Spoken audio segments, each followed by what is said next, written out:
எத்தனை சாமி வந்ததையா, இது எந்தெந்த சாமி தந்ததையா, எத்தனை பாட்ட சொன்னதையா, அத சுத்துற பூமி கண்டதையா,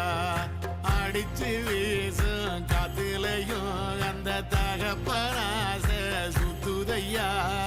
பிடிச்சு பூக்கும் வேதையிலும் ஒரு வம்சத்து கதையே உள்ளதையா, 100 தலைமுறை சேர்ந்து செதுக்குன